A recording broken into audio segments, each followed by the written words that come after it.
Hello and welcome back to season 3 of the Let's Face It podcast. This is my journey with, and today we're very, very lucky to be joined by Philip McGuigan. He's made the trip down the motorway to see us from Dunloy, so very, very lucky to have him. As usual, again, a huge thanks to Used Cars NI for supporting this whole season of this podcast. We're very, very grateful. It wouldn't be possible without you. So hit Used Cars NI up at www.usedcarsni.com. Best place to sell your car, best place to buy a car, all throughout the north. Anything you want, just go check out Used Cars NI. And a huge thanks to Anthony and all the team for your continued support. We're very, very grateful. But yeah, we'll crack on. What's the crack, Philip? Good to be here. Yeah. I've been trying to get you on for a while, right enough. It's a lovely day, so everybody's mood's lifted on a great day like that. So. Would you be like that? Does your mood change on the? Absolutely. I mean, we have a long, dark winter here in Ireland, so it's great to see a bit of heat, see a bit of sunshine. I'm a cyclist. I do a lot of cycling, so I mean, weather like this is brilliant for people like me. Class. And we'll talk about the cycling in a bit now, but I suppose, Philip, to introduce you. Philip is the MLA for North Antrim, representative of Sinn Féin. Yep. Someone who I met maybe 3 years ago. I was up in Dunloy doing my very first talk, actually. Brilliant. Up in wasn't it the parish hall or something like that? And then one of the first things you come up and said to me, like, I'm in recovery myself. And, you know, it was just so warming because I was only probably out of rehab. It was probably a bit early for me, to be totally honest, in reflection, to go and do a talk like that in front of so many people. Learned a lot about it, but even I always sort of had you in the back of my head, you know, in terms of I'd be a big believer in, you know, okay, we're addicts, we're going through recovery, we'll be in recovery the rest of our lives, but we're going to also blossom and we're going to flourish and we're going to do well with our careers. And that I've always had that in the back of my head whenever I've sort of made decisions in terms of, Jesus, you're out there on a platform and doing your thing, but you're still looking at. So I've always been keen to get a chat with you, but I suppose I start off all my podcasts and about asking who you are and who you came from and where you came from, and I suppose that is an important question because most of the people actually, you know, I say you're an MLA for North Antrim, but you're not actually from North Antrim, so I think it's important to note. So yeah, so I'm a blue one, and they keep telling me that I'm a blue one. I'll always be a blue one. I'm originally from Swatragh in South Derry, so I mean I grew up there. Left Swatragh when I was 18 to go to university in Belfast. Got married very young. I had 2 children by the age of 20. But I lived in Belfast for 4 to 5 years and then moved to Dunloy. So I've been in Dunloy now probably 25, maybe more years. I love Dunloy. It's pretty similar, I suppose, in terms of Swatragh where I grew up. You know, I'm a huge proponent of the GA. I think we're lucky to have the GA. So, you know, Swatragh, Dunloy, small rural villages where the GA is probably the focal point. So, you know, I love living in Dunloy. Dunloy's a fabulous place to live.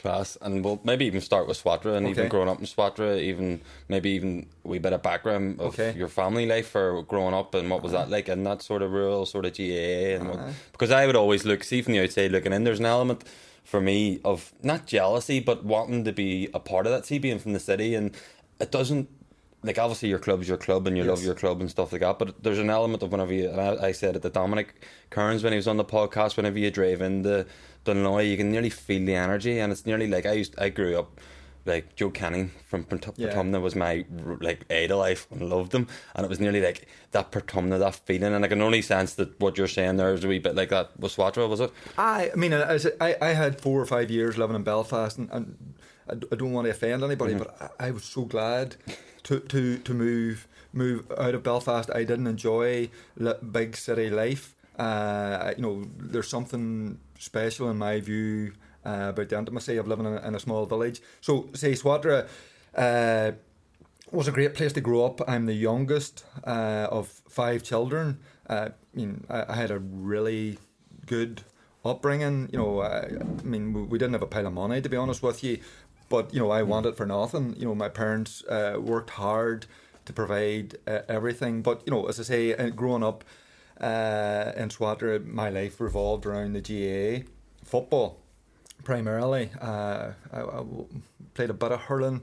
I did goals for Swatragh at underage level, and that wasn't a great experience because we weren't a particularly good hurling team. So I would have pucked the ball out. You maybe playing somebody like Lavey or Dungiven where they played hurling. Ollie Collins, somebody like that, might have got the ball, run through Michael Collins, and I was target practice for them, so I didn't really enjoy my time hurling. I was a good footballer, and I really enjoyed playing football. So my life revolved around sport, football in particular. I went to St. Pat's. I was lucky growing up that I played football with an awful lot of good footballers and was in a lot of successful teams. So I really enjoyed that.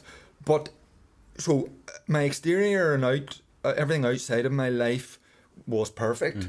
But inside, I wouldn't say that I was perfect. And this might shock people who know me, but I would have been a very shy, introvert type of person, and I probably compensated for that by portraying some kind of arrogance. But I would have been. I didn't socialise particularly well. I maybe had a lot of internal fear of things. Meeting new friends, talking in school, or doing, being asked to do things. I would have been overcome with kind of fear. So that was a particular difficulty that I would have had growing up. And then I discovered drink, and that kind of changed. I hung around with people who were probably a couple of years older than me, so they were maybe starting to drink around 15 or 16. I was starting to drink around 13. So from then on, drink kind of consumed my life, where football was the top, but it started to come down and drink started to go up. I like looking back now, I was an alcoholic from the first moment I took drink. It totally transformed my life, where even from a young age, my life was then revolving around when I was going to be drinking again next, how I was going to get money to drink, what I was going to do, and all the rest of that. I wasn't a particularly nice person to drink, so I was getting into trouble growing up through.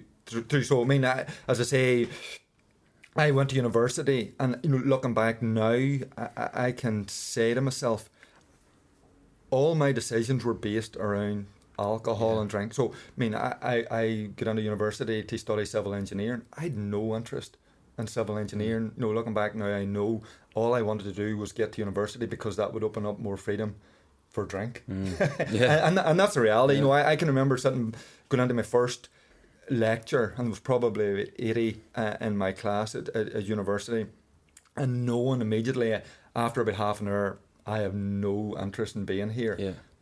But I plunged along for a year. As I say, there was 80 in my class. I didn't meet any new friends at university. So I just, drink took over my life in such a way that it just became the focal point of everything that I did from a very young age. And the reason why I was smiling sort of halfway through it is because a lot of that I can relate to. In terms of even the football and the hurling, and maybe like that giving us a wee bit of confidence, and that wee bit of sort of not being afraid of maybe the outside world, and maybe being able to mix a wee bit better when you have a ball, when you have a ball in your hand. Absolutely. But like you're maybe under, like even in terms of football, even within school, you're in St. Pat's, Maghera. You mentioned there some of the people, like you played with some lads who actually went on to have sterling careers, like within Derry, and maybe like I know even the likes of Anthony Toole there went over across the water. His brother John actually taught me, like, so I know all about him and his sort of journey, like, but like 2 Hogan Cup medals. Yeah, you're right. Anthony Toole, probably along with Peter Canavan, the 2 greatest players that I've watched play the game.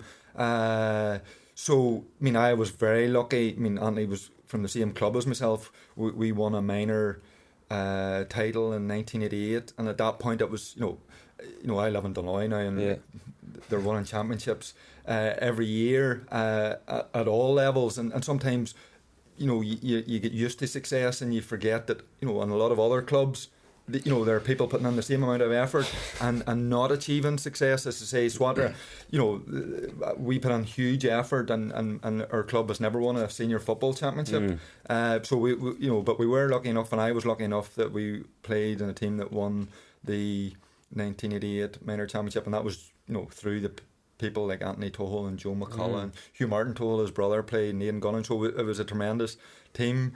I played in St. Pat's as well. So I was sub in their first Hogan Cup winning team for St. Pat's, and then I played in the final the year after. So a lot of those boys, or some of those boys, then played for Derry when we won the All Ireland in '93 and went on to huge success. They were obviously better players than me, but there was also this thing in me that kind of restricted my career, because of the type of person that I was in terms of my addictive personality. I just my career ended at 20, which is a disappointment. Looking back now, I would love to have been hardwired different and played, because I always encourage people now who are involved in any kind of sport, play it till the last minute, because you will regret it when you give up. And that's why probably now, nearly into my 50s, I'm getting so much enjoyment out of cycling, because I'm in essence a competitive person. I like that adrenaline rush that you can get through sport, and I can get that now through cycling. I think we both kind of need that, Absolutely. But see, even touching a wee bit more on the, obviously you mentioned them people, and I can relate a lot to that too, because I always refer back to sort of my time in the ranch. And like, you're sitting in the ranch and no interest. I wanted to be a teacher growing up, but once I found drink, it was like, no, it became irrelevant what I was going to become, because all I wanted to do was get a next drink. Like, and even the likes, I always use the reference of like Cathal McShane. That time, like, I was captain of our team, and he went that way, won an All Ireland, and I went that way and went to rehab. Like, did you find yourself sort of disassociating yourself with people who were sort of doing well within a sporting or even career ways, to go and spend time with people who were maybe other alcoholics, to make you feel like what you were doing was kind of normal in a way? Or could you relate to that a bit? Yeah, I mean, absolutely. I mean, alcohol and probably all addictions do this, in the sense that, when I discovered alcohol at 13, it was brilliant, because I was shy, so alcohol took away all that shyness. So it gave me confidence and allowed me initially to do things that I wouldn't have been able to do on my own. But like all addictions, then it totally changes. I would say that I tried to drink to try and get back to that feeling that I had when I first took alcohol, but I could never get that feeling. No matter how much drink I took, I could never get that feeling. But it didn't stop you trying. So, initially alcohol was brilliant. It opened up confidence and allowed me to meet people. But then it began to isolate me from people, as you say. So, I would, some of my friends would be, studying for exams or have big games going on. So, they wouldn't be going out. They would be sensible around their drinking. So I would have to find other groups of people to drink. And then even that, because of the trouble that I was getting into with drink, and because people then began to not want to go out drinking with me, I was isolating myself from everybody. I can remember at university in my wee box room, just drinking on my own. Looking back, it was a sad case, to be honest with you. But the reality is that alcohol then turned me into a hermit, essentially, and took things, bit by bit from my life. It's mad, because it's nearly like the relation here between even the patterns of behaviour between both stories. And bearing in mind, probably the same age, 20 years of age, in the middle of the big smoke in Belfast. Not really many people holding you accountable, because your family are maybe in the countryside. They probably don't even know half of it. Yeah. You said there, whenever before we started recording, like the first AA meeting you went to, you were 21. Yep. But you were already married at this stage, which is a wee bit alien to me, because I obviously it was a wee bit different back then. Most people at 20 are only probably figuring it out or whatever. So did you have a child? Yep. Did you say you had a child at 22? Yep. So what was that like? Was there difficulties around that? Absolutely. You know, my wife Paula, I suppose I would consider her a saint to have put up with me. You know, she probably looks back and thank God, well, why? But anyway, she did. You know, she put up with a lot through the years. So she is a modern saint. You know, I went to school with my wife Paula. We came to university together. She became pregnant at university. So, you know, I struggled for a year at university, wasn't going to get to the second year. So whenever our first child, Rachel, was born, I left and went and worked in the city. Paula continued on. So, I mean, it was obviously a struggle. We were... And Stephen came along then a year later after Rachel. So before I was 21, I had 2 children. My wife was at university, I was working, we were living in Belfast away from family, and it was difficult. You know, there wasn't much money. We were living in a small 1-bedroom flat at the time, and then we got a 2-bedroom flat. You know, I laugh now when I tell my children what my first monthly wage was. You know, people would make twice that now in a week, basically. So, you know, it was very difficult. I can remember pushing double buggies around Belfast and trying to take double buggies down to the Europa bus station to go home and visit family. And then, you know, maybe after a year we got a car, and I suppose that was totally transformative. But it was very difficult, particularly when I was drinking, because, you know, that was a struggle. You know, we didn't have much money. We had 2 children. I'm drinking. You know, we're trying to survive. We're probably living also on the support of family. So it was a difficult time looking back on it. But, you know, some good times in there as well, course, obviously. Yeah, obviously. And here's the bit, and we spoke about this as well before we started recording. Here's the bit where I'm not saying people are ignorant. Do you know what? People can be kind of ignorant. I will say it.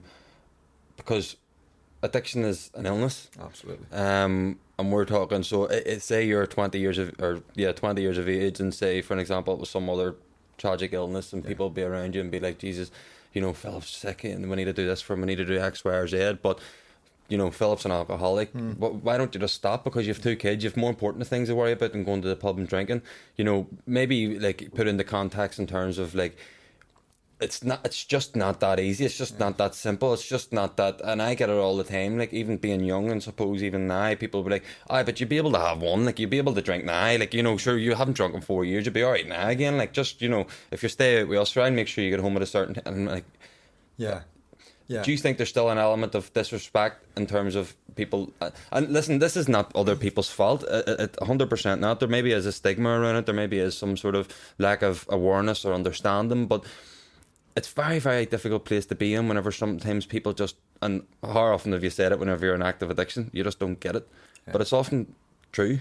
No, and I mean, lots of people don't understand, quite rightly. I mean, 100%, they don't understand addiction. I mean, clearly addiction is an illness. It's a very, very serious illness. You know, it's an illness that costs people their lives, that causes destruction, regardless of whatever the addiction is, in families and communities and societies. I mean, we're having this conversation. I mean, I have heart disease, so, you know, if I was talking to somebody and I'm saying, you know, I've got heart disease, you know, you can see a certain amount of sympathy. But if you were to say to somebody, you know, 10 people that you suffer from, you're a recovering alcoholic or recovering compulsive gambling, you know, maybe 5 of them would show a bit of sympathy, and other people maybe look at you as if, God, it's some kind of fault of your own. But I mean, I know, looking back, you know, I suffer from addiction because of the way I'm hardwired. Yeah. So, you know, whether it's genetic or whatever way I'm put together, you know, I have an addictive personality. So, you know, I took drink at 13.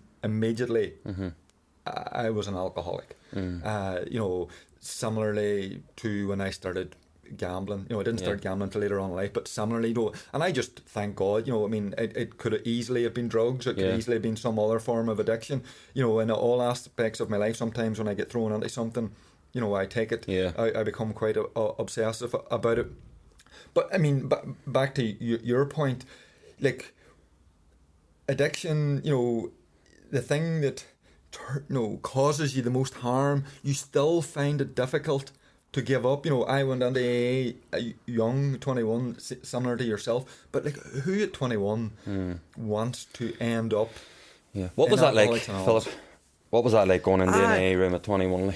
In fairness, the thought of going to it was worse than actually going to it. I look back on it now and it literally changed my life, potentially saved my life, if the truth be known. And I was very lucky in that I had a really good friend who went to AA before me, and he planted the seed in my head.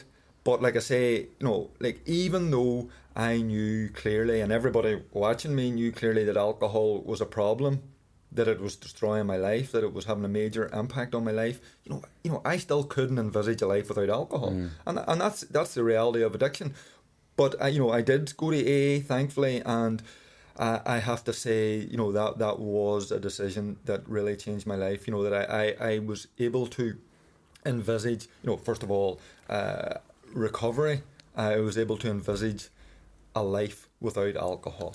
And I can look back now and say a much better life without alcohol. 100%. And I think that even what I said there at the start, whenever I was introducing you, in terms of even going on to blossom and not letting that define you, you're such a young lad, really. Like, you know what I mean? There's still, maybe, even though you've 2 kids and you've Paul and stuff, there's still an element of maturing to still do and stuff, and growing up, and like was it then that you started to be like, right, okay, what am I going to do in my life now in terms of career ways, or how did you sort of get down this? Because you did civil engineering. I think civil engineering and politics is like completely a bit different, isn't it? And as I say, I mean, I don't know why I ended up going to university. I had no interest until I literally was to go to drink. I mean, you're talking there about being young. Like I have 4 children now, and my youngest, Dahi, just turned 21, and I look at him and I'm thinking, oh my God, when I was his age, I have 2 children, and it is mad.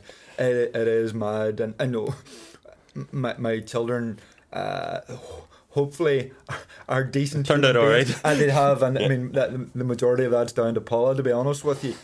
But no, it was mad. But I mean, people do what you do. You have to do it. I mean, I had to leave university to get work. I did that. There was a point in when I lived in Belfast where I actually had 2 jobs. I was working in Boots, so I was getting up at 7 o'clock in the morning and going to work and finishing at 4 and coming home and then heading out to work in a PVC manufacturing place at 6 o'clock and working to 1 in the morning. When I did that for a period of time, it nearly killed me, in fairness. But those are things that you have to do, and that everybody has to do. Early in life to try and provide a family. But as I say, when going to AA and getting free from a life of alcohol did actually transform my life. I was able to learn that I could live successfully, without alcohol, and provide for my family and be a decent human being the way we are supposed to be. And I suppose we'll even get into sort of how you came about sort of getting into politics then. Well, I mean, we moved to Dunloy. I mean, I was obviously always, I mean, I grew up in Swatragh. I had family members in prison. I had family members who were shot by loyalists. I mean, the first wake and funerals I went to were those of the hunger strikers. So I grew up in conflict. I could see around me the injustices that were happening here. I also, devoured history. I mean, we talked about going to university to do civil engineering. Looking back now, I should have done something with history. I'd like to be a journalist or a teacher or something. I loved history. So I devoured history. I think I read Tom Barry's My Fight for Irish Freedom when I was in primary school. So I loved Irish history. So I always knew probably that that I wanted to do something in relation to saying, when it's, I'm the kind of person that would never ask somebody to do something you weren't prepared to do yourself. So, when I moved to Dunloy, I got involved in politics there. I can remember my first campaign was after the Good Friday Agreement. Actually, in the campaign, Joe Cahill was the candidate in North Antrim. So, that was interesting. But I still didn't envisage a life in politics, and it probably was as simple as this. There was a council election for Ballymoney Council in 2001, and I think there was 4 or 5 of us sitting around a room, and we were arguing and talking about who was going to be the candidate, and everybody else had said, no, I'm not doing it. And I said, well, somebody has to do it, so if nobody else is going to do it, I'm going to do it. And it was as simple as that. I never envisaged a life as a politician. I still don't see myself as a politician, to be honest with you. I consider myself a political activist. But that's how I first entered politics.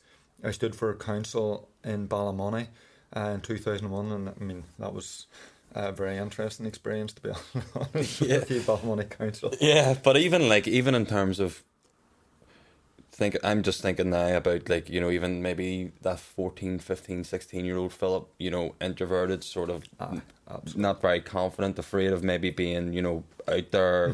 You need a drink to do that. Yeah. And then all of a sudden this comes around. Obviously I don't think people, whenever you go to AA, there's an awful lot of work you do internally within yourself. It's not just a matter of, if you do it right, I suppose, it's not just a matter of getting off the drink and staying off the drink. It's trying to change how we actually, view ourselves, and maybe how we look in the mirror, and maybe what that person is looking back on, that wee bit of self-love and self-compassion and all these things come into it. But how difficult was that then, maybe making that step out in terms of, Jesus, I'm standing for council here, I have to maybe talk in front of a camera, I have to talk in front of 100 people for whatever, or manifesto. Did you find that sort of difficult? Or I did, probably, and I maybe actually find it more difficult now than I did then, to be honest with you. AA gives you a 12-step recovery program to allow you to live your life free from alcohol. So, those 12 steps would be useful in everybody's life skills. You're right. So, I had to, I had no choice. It was either, follow that recovery path or continue with an addiction of alcohol that could well have killed me.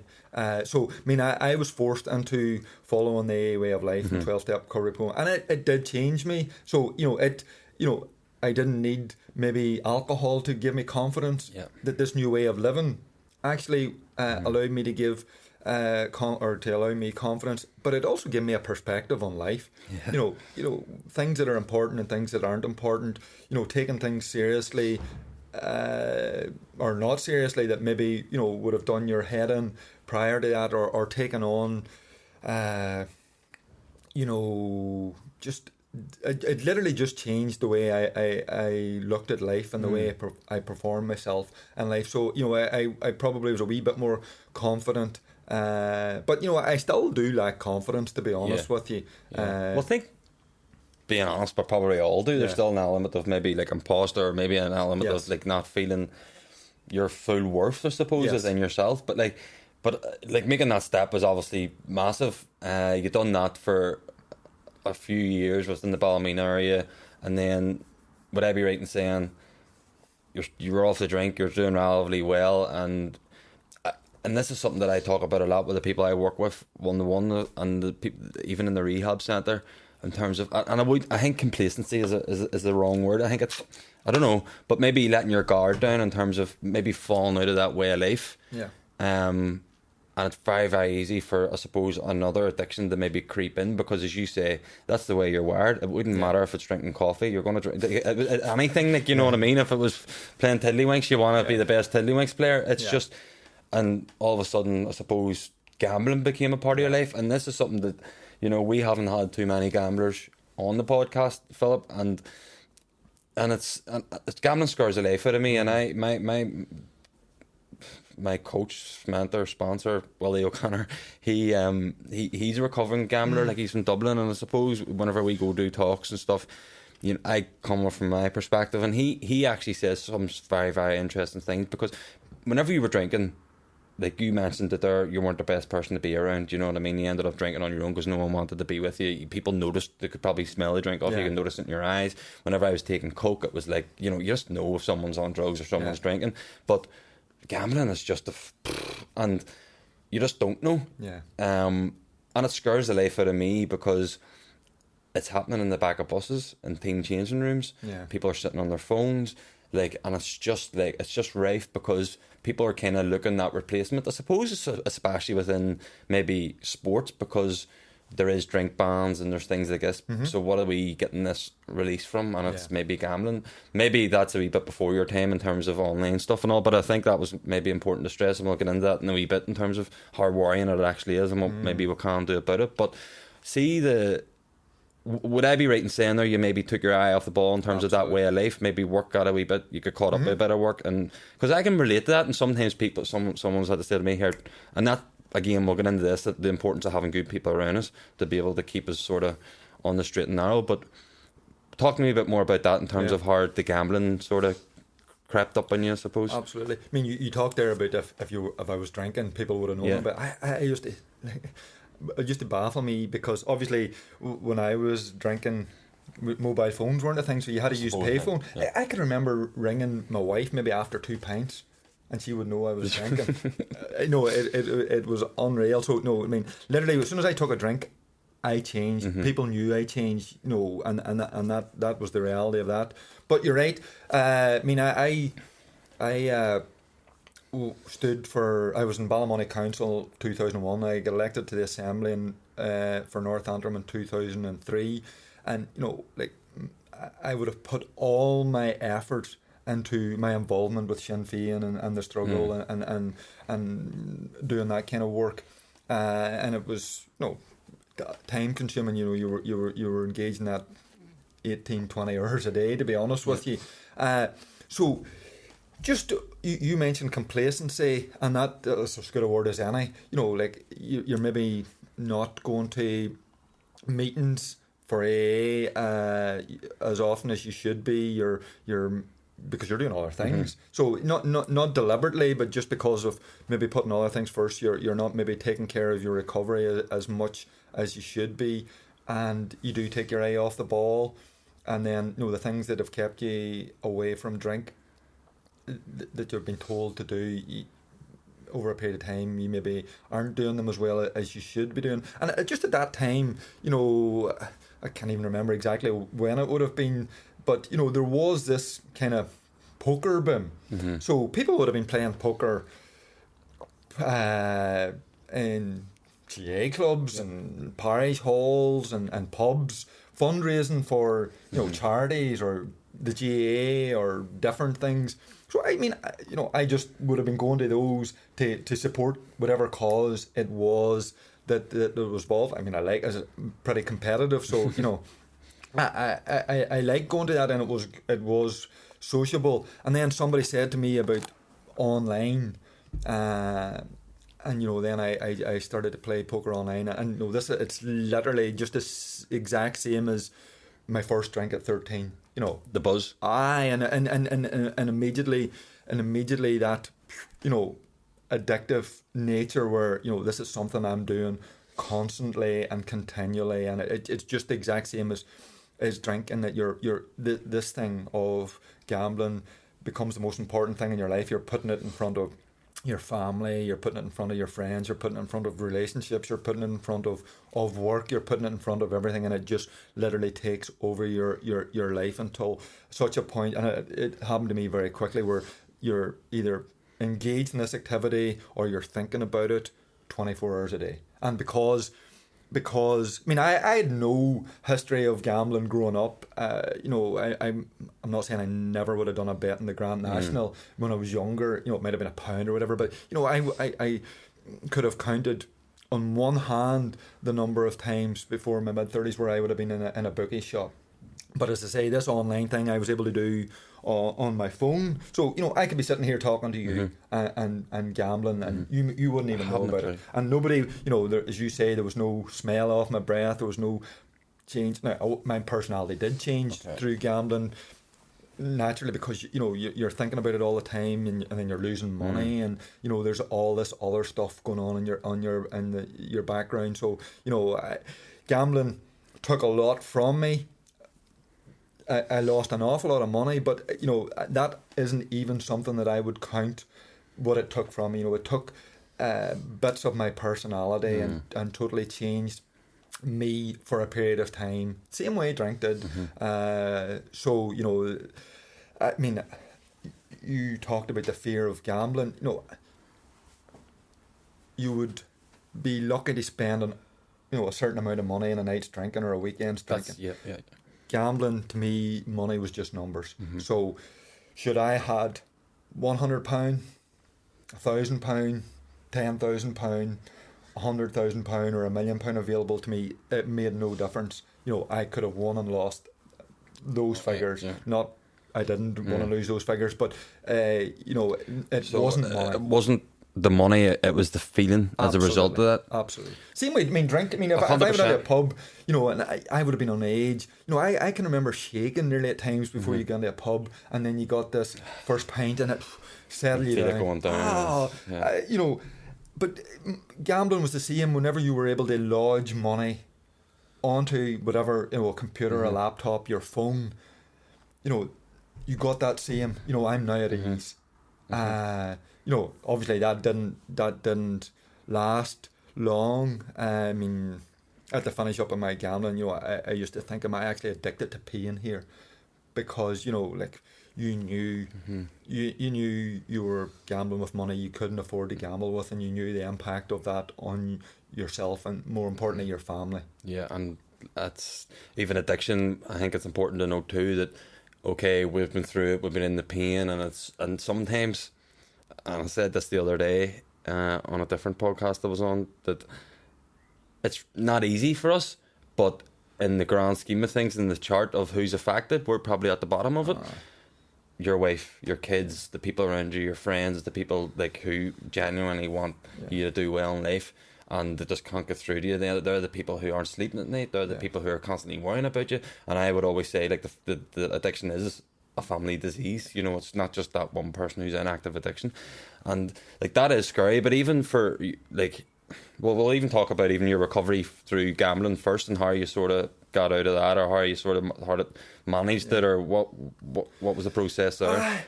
I literally had to be physically removed from a laptop one day and took to White Oaks Rehabilitation Centre in Donegal, and that's I had nearly contented myself to say that gambling had literally took everything from my life. And it's easy for me to understand how people have taken their own lives as a result of gambling. Gambling is all addiction is deadly. But gambling is an addiction that costs people their lives because they can see no way out, and it has just robbed them of so much. And I was at that point. With drinking, it's the same. You don't seek help until you reach rock bottom, and everybody's rock bottom is different, but rock bottom means exactly that. You're at a really devastating low point in your life, and I was at that point. How old are you at this stage? Mid-30s probably. So I'm terrible with remembering dates, but I literally, I talk about going to AA and it saved my life. Well, I kind of bucked up that chance, and I needed a second chance, and going to White Oaks again probably saved my life because I was in a terrible mental state at that point. Gambling or drinking affects you physically and mentally. Gambling really affected me mentally. So I went to White Oaks and had to spend a period of time on there. And you talked about the effect that it has on family. I've said it before and I said it again. My wife's a saint. What I put my family through. If the shoe was in on their foot, would I have accepted that? You know, who knows? But you know, and White Oaks, one of the things that they do up there is they have Family Day. Yeah. So you're kind of put in a room where you're not allowed to speak, and your family and friends are able to tell you the impact of what your addiction and the way you're living is having on them, and that was tough. Really tough, but needed, to be honest with you. You know, I needed to allow them the opportunity of telling me exactly what I was doing or how it was impacting on their life, and that was tough to take. And you know, recovery's a day at a time, and you know, I will be making amends to my family and others, you know, every day in life for things that you know, my wife suffered terribly trying to feed 4 children, clothe 4 children, keep a roof over our heads, and all of those things through a period of time for a gap. And even, you know, like I'm paying debt off. I'll probably, you know, I've said it before, I'll be paying debt off until the day I die. You know, so like, I mean, that is just, I mean, that's just something I accept now. But you know, that's a burden on my wife and my family as well. Absolutely. But I'd be a big believer in, you don't drive the car looking through the rear view mirror. Absolutely. And our yesterday can't dictate what happens tomorrow. And I always had this thing, and you talk about Family Day and rehab and stuff like that. And rehab, people say about recovery, like, you know, the good thing is you get your feelings back, the bad thing is you get your feelings back, you know, and you can't, and we can't escape into other things and stuff, and it's given us that time, and maybe you just needed to get away from the world to focus on you, and find out who you are as a person and your morals and where you're at and what you stand for and your purpose and all these types of things. And I used to write down in one of my wee logs are about be excited about who you want to become. And I suppose that back then 4 years ago looked like what I'm doing now, which is kind of cool, do you know what I mean? And hurling and helping people and have a purpose. And you described there, you don't see yourself as a politician, you see yourself as a political activist, being on the ground, helping people, having that purpose in life. How much energy does that give you, or even like how did that even come about again, in terms of like, because you're not just a councillor now, you're an MLA for North Antrim, you know, that you're very much, what's the word? You're the figure. You're the man for North Antrim, like, you know, and obviously that comes with responsibility. Absolutely. But how much does that help you in terms of even recovery, in terms of you doing the right thing by, you know, helping other people? You mentioned there, like, you know, you've lived it firsthand about having to worry about maybe meeting the bill and your mortgage, maybe trying to clothe your kids. All these problems are happening now, Philip, like probably more than ever. So how did that come about in terms of your purpose, and even going back into that sort of line of work, and then maybe having the right go at it, but doing it right in terms of even in, like, I describe, sorry, I'm going on a wee bit of a rant here, but like I talk about having an emotional detachment between even the people that I'm working with, even the rehab centre, even hurling, in terms of I have to fill up my own cup whenever I'm on my own, in terms of like looking after myself. If I have a bad day here, or if I have a bad day on tomorrow in the mat, so, well, but like, it's like, that's not going to take my Monday, you know what I mean? And it's like, I'll not bring it home with me, I'll not take it out on other people, and they're all things you've probably learned too, but there's a lot of pressure in doing what you're doing, especially in today's world with all these problems and issues, and I'm sure people are queuing up at your door sometimes, but there's, sorry, I wasn't even a questioner, but it was more of a me going on a rant. But even like, you're coming out of rehab, how does all them things come in terms of maybe making that step back into that world, because you did get caught up in it before, I suppose, in a way. Absolutely. I mean, and the thing that gambling robbed me of most was kind of right and wrong, or the kind of person that you know you should be. I mean, I was brought up well. You know, my mother and father brought me up well. You know, I try to live my life with a certain integrity and code and honesty. And as I say, addiction kind of robs you of that. And I mean, I don't want this to sound like, you know what, Philip McGuigan had a really tough life. I mean, I have a great life, you know, and I have to be thankful for so much. You know, I have had a lot of highs in life. I had really good friends growing up. I had a really good family growing up.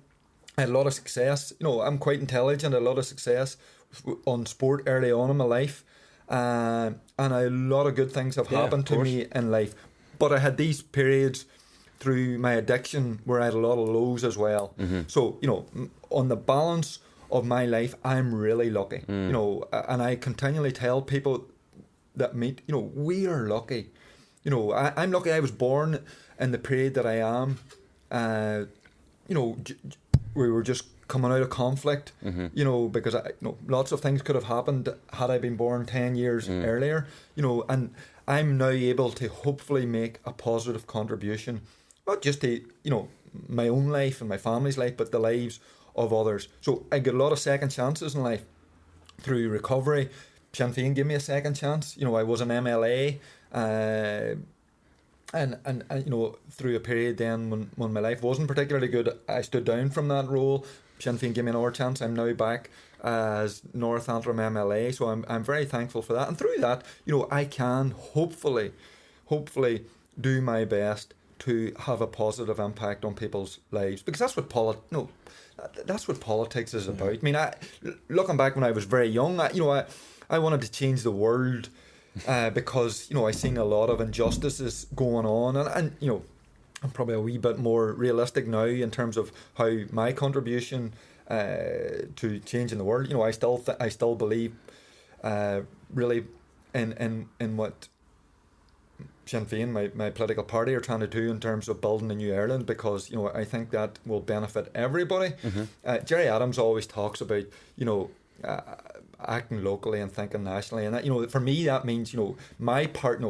Mary Lou McDonald and Michelle O'Neill will drive the big politics, and I will play my part in that. But how I can do that locally is being an effective local representative and helping people on the ground, and that does give me great satisfaction. We're going through a difficult time where people are frustrated with politics on a daily basis. We're hearing about funding cuts. Yesterday it was another a cut to education, things that are making a positive impact now. So that's what disheartens me. So if I am able to help people at the minute when Stormont isn't down, which is a disgrace, and we need to get that back up and running, people like myself need to be doing the work that we're properly paid to do. But at the minute, whether it's helping people find housing, or through benefits, or navigating their way through the health system, in terms of waiting lists, there's an awful lot of things happening because we don't have government, or maybe because of Tory austerity and that I can help people. So if you are able to help somebody, and that you're, because of your help, that they're better off, that gives me great satisfaction. So as I say, I just want to make a positive contribution to my own life, and through that other people's lives on a daily basis. So that's how I see myself. The big politics, I believe in a new Ireland, and if Stormont's up and running, we need to effectively change in legislation to help people's lives. Cost of living crisis is a major thing at the minute. Our health service is in much need of investment and restructuring to help people. We have problems with our education service. We need to build our economy. These are big things that people like me should be doing. But I get a lot of satisfaction from the actual helping, Joe Blogs or Mrs. Blogs, Mary Blogs down the street. And I think that work on the ground is so important too. Because there's an element of security, I suppose, within villages, especially in North Antrim, rural enough too. Even if it is a pensioner and struggling, whatever, that might be the only conversation to get within the week. And I think that's the important work that you say there. You get up this evening to Lochiel, and I suppose the councillors and that's the work and that's how I would view it. But even touching on that, Philip, and I did say it last week, a couple of weeks ago we had Colleen on. She's People Before Profit. No way are we let's face it, promoting or whatever. I don't know what the right political term is, but just we're I wouldn't say that, but we're of a balance. And So yeah, but what I would say or ask you, I suppose, even in terms of your own experiences going into doing what you're doing, like you mentioned there, you had to go to White Oaks, which is actually in the south, which is a rehab centre in the south. I was lucky enough that I went to Sister Concilios, but it's in Uri. You know what I mean? It's a long way from North Antrim, I suppose, or Belfast even. Like, what about in terms of mental health and addiction? Listen, and I know that it is throughout an awful lot. I do, and I understand that, but I do think that there maybe could be more. What's your sort of view or standpoint in terms of making things more accessible in terms of, and even what you're saying there about that 20-year-old or even me in terms of AA, and it's a wee bit daunting, it's very stigmatized, and you think that it is just someone lying in the street in terms of normalizing this whole thing. Do you think that you could maybe even make a difference in that, or is there? I mean, like, I'm a pretty private person. Okay. So it sounds odd that I'm saying that if I'm elected politician, and that, that I've went on record about my gambling addiction. But no, in essence, I'm a private person, and I thought long and hard about whether I would go public. But I am glad that I did, because every time, something, when I first went public, or every time you do something about gambling or addiction, I'll receive emails from either an individual suffering from an addiction or a family member on behalf of somebody seeking help or trying to find pathways for help. So that's essentially, why I now am a wee bit more open about my past, because I can help somebody.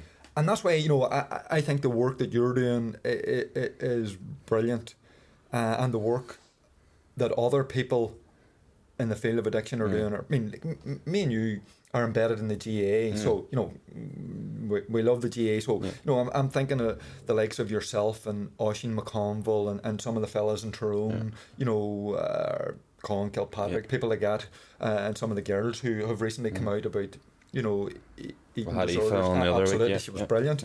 She was brilliant.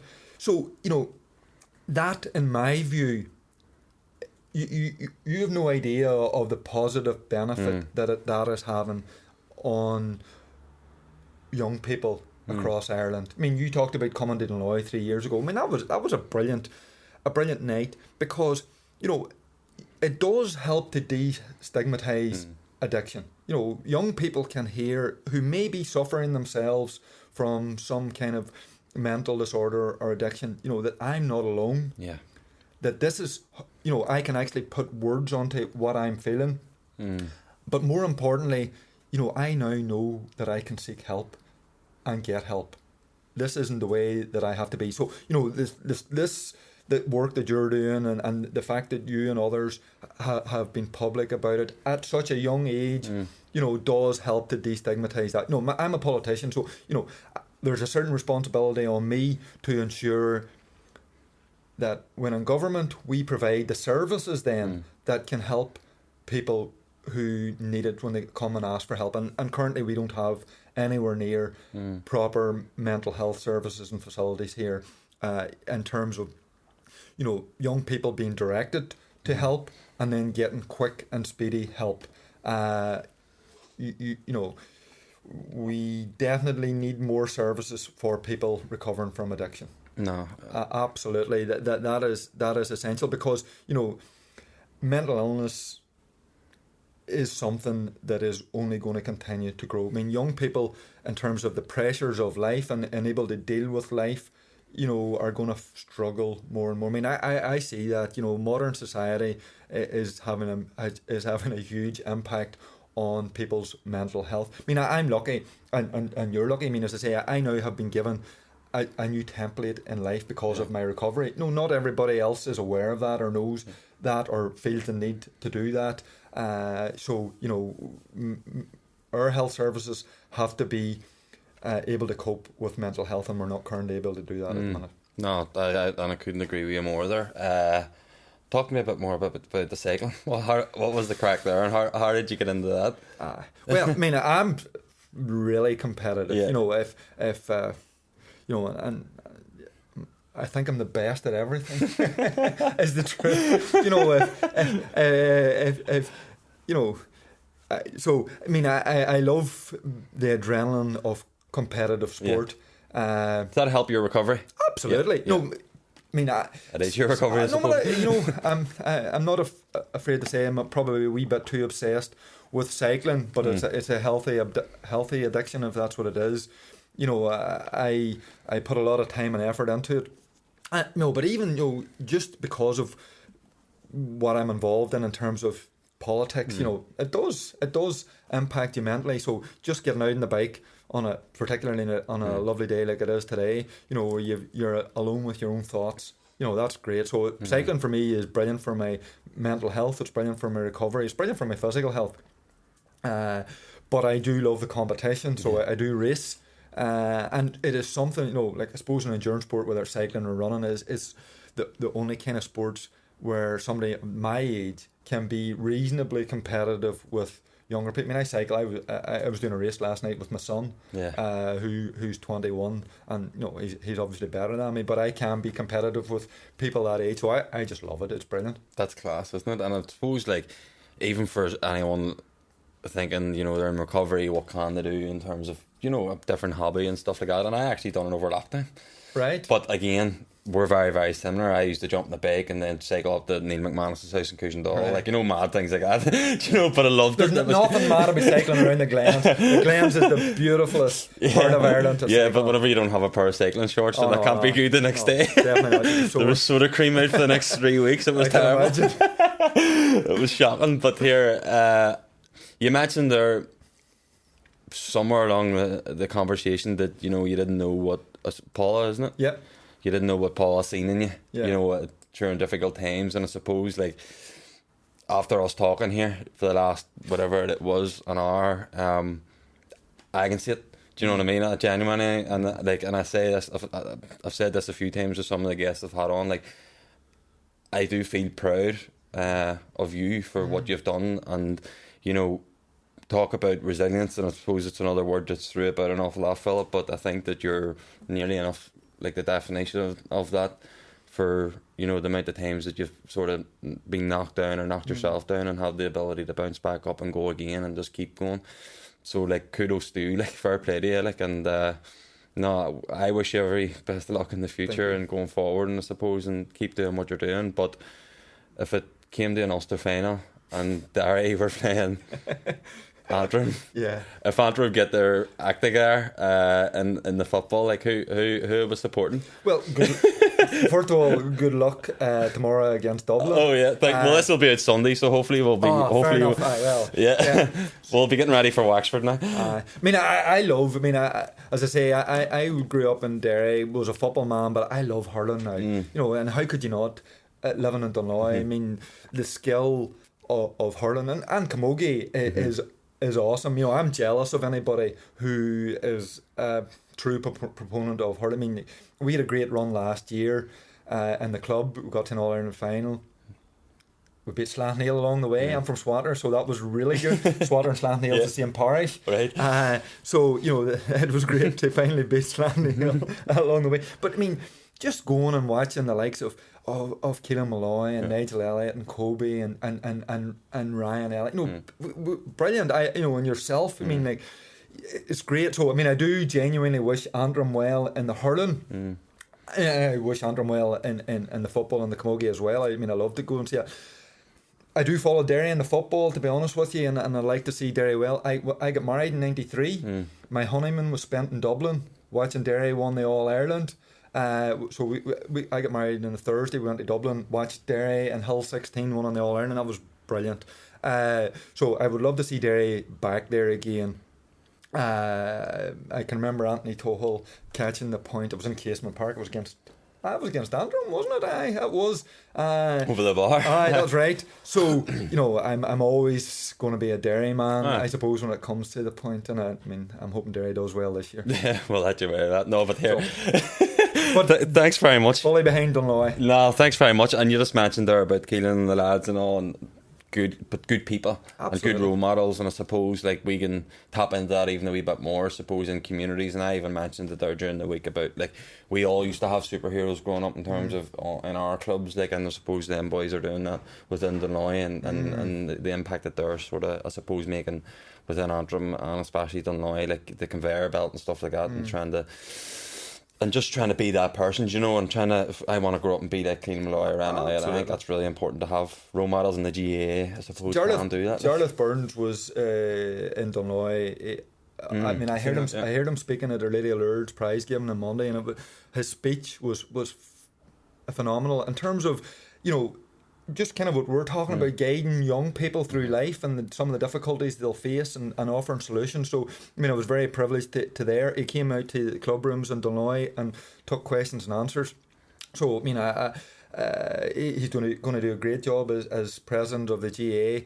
But, you know, he did say that we're so lucky to have the GAA and the contribution that the GAA makes to Ireland in terms of providing an outlet, physical and mental, for our young boys and girls is phenomenal, and the amount of money that the GAA is saving government is phenomenal. So, you know, he said if government invested every penny they had into the GAA, they could do no worse, and that's the truth. So, I mean, I feel very privileged to have grown up with an association of the GAA, and I can see at first hand in my own club and across other parts of Antrim and Derry and elsewhere just the phenomenal contribution that GAA is making in our lives. No, absolutely. Philip, thanks very much.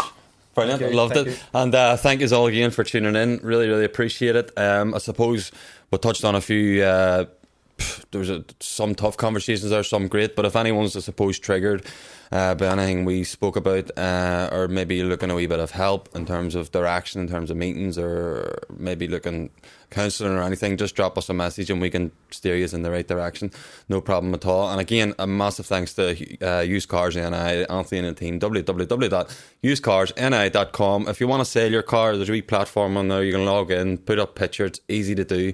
Sell or if you want to buy a car, likewise, go down to usedcarsni.com and yeah, you'll be sorted out then. But thanks very much for you and for all the support. Like, share, do all that crack, and I'll see you all next week. Cheers.